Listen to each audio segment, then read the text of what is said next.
ನಮಸ್ತೆ ಎಲ್ಲರಿಗೂ. ಇವತ್ತಿನ ರೆಸಿಪಿ ಸಬ್ಬಸ್ಗಿ ಮತ್ತು ಹೆಸ್ರು ಕಾಳು ಎರಡು ಮಿಕ್ಸ್ ಮಾಡಿ ಪಲ್ಯ ಮಾಡಕತ್ತೀನಿ ರೀ.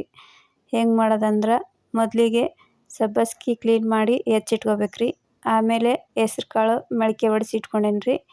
ನಂತರ ಕರಿಬೇವು, ಕೊತ್ತಂಬರಿ, ಬೆಳ್ಳುಳ್ಳಿ ಜಜ್ಜಿ ಇಟ್ಕೊಂಡೇನಿ ರೀ. ಗ್ಯಾಸ್ ಆನ್ ಮಾಡ್ಕೊಂಡು ಒಂದು ಡಬ್ರಿ ಇಟ್ಕೊಂಡೇನಿ ರೀ. ಅದಕ್ಕೆ ಸ್ವಲ್ಪ ಎಣ್ಣೆ ಹಾಕ್ಕೋಬೇಕ್ರಿ. ನನ್ನ ಚಾನಲ್ಗೆ ಸಬ್ಸ್ಕ್ರೈಬ್ ಮಾಡಿಕೊಂಡು ವಿಡಿಯೋ ನೋಡಿರಿ, ನಮ್ಗೆ ಸಪೋರ್ಟ್ ಮಾಡಿರಿ. ಎಣ್ಣೆ ಬಿಸಿ ಆದಮೇಲೆ ಸ್ವಲ್ಪ ಸಾಸ್ವೆ ಕಾಳು ಹಾಕ್ಕೋಬೇಕ್ರಿ. ಸ್ವಲ್ಪ ಜೀರಿಗೆ ಹಾಕ್ಕೋಬೇಕ್ರಿ.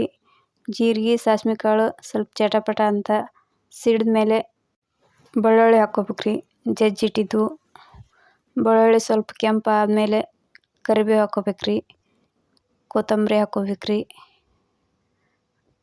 ಆಮೇಲೆ ಸ್ವಲ್ಪ ಖಾರ ಹಾಕ್ಕೋಬೇಕ್ರಿ. ಒಣ ಖಾರ ಆದರೂ ಹಾಕ್ಕೋಬೋದ್ರಿ, ಹಸಿ ಖಾರ ಆದರೂ ಹಾಕ್ಕೋಬೋದ್ರಿ. ಸ್ವಲ್ಪ ಮಿಕ್ಸ್ ಮಾಡ್ಬೇಕ್ರಿ. ಆಮೇಲೆ ರುಚಿಗೆ ತಕ್ಕಷ್ಟು ಉಪ್ಪು ಹಾಕ್ಕೋಬೇಕ್ರಿ. ಉಪ್ಪು ನೋಡ್ಕೊಂಡು ಹಾಕ್ಕೋರಿ, ರುಚಿಗೆ ಎಷ್ಟು ಬೇಕು ಅಷ್ಟು ಹಾಕ್ಕೋಬೇಕ್ರಿ. ಆಮೇಲೆ ಅರಿಶಿನ ಹಾಕ್ಕೋಬೇಕ್ರಿ. ಅರಿಶಿನ ಹಾಕ್ಕೊಂಡು ಸ್ವಲ್ಪ ಮಿಕ್ಸ್ ಮಾಡ್ಬೇಕ್ರಿ. ಮಿಕ್ಸ್ ಆದ ನಂತರ ಸಬ್ಬಸ್ಗಿ ಹಾಕ್ಕೋಬೇಕ್ರಿ.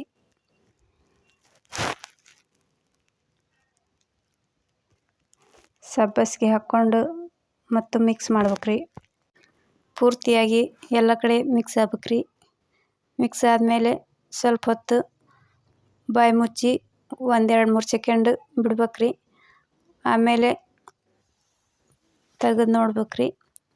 ಅದು ಸಬ್ಬಸ್ಗಿ ಸ್ವಲ್ಪ ಬೆನಿಬೇಕ್ರಿ.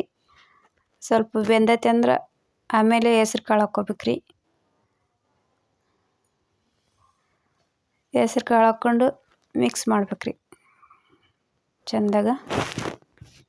ಸಬ್ಬಸ್ಗಿ ಮತ್ತು ಹೆಸ್ರು ಕಾಳು ಎರಡು ಕರೆಕ್ಟಾಗಿ ಮಿಕ್ಸ್ ಆಗ್ಬೇಕ್ರಿ. ಈ ಥರ ಮಿಕ್ಸ್ ಆದಮೇಲೆ ಸ್ವಲ್ಪ ನೀರು ಹಾಕ್ಕೋಬೇಕ್ರಿ. ಸ್ವಲ್ಪ ಹಾಕ್ಕೋಬೇಕ್ರಿ, ಇಷ್ಟ ಹಾಕ್ಕೊಂಡು ಸ್ವಲ್ಪ ಮಿಕ್ಸ್ ಮಾಡ್ಬೇಕ್ರಿ. ಮಿಕ್ಸ್ ಮಾಡಿ ಬಾಯಿ ಮುಚ್ಚಿ 1-2 ಸೆಕೆಂಡ್ ಬಿಟ್ಟು ತೆಳಗೆ ಇಳಿಸ್ಬಿಡ್ಬೇಕ್ರಿ.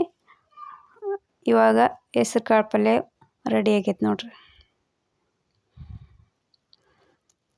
ನಮ್ಮ ವಿಡಿಯೋ ನಿಮ್ಗೆ ಇಷ್ಟ ಆದ್ರೆ ಲೈಕ್ ಮಾಡಿರಿ, ಸಬ್ಸ್ಕ್ರೈಬ್ ಮಾಡಿಕೊಡ್ರಿ, ಪ್ಲೀಸ್ ಸಪೋರ್ಟ್ ಮಾಡಿರಿ.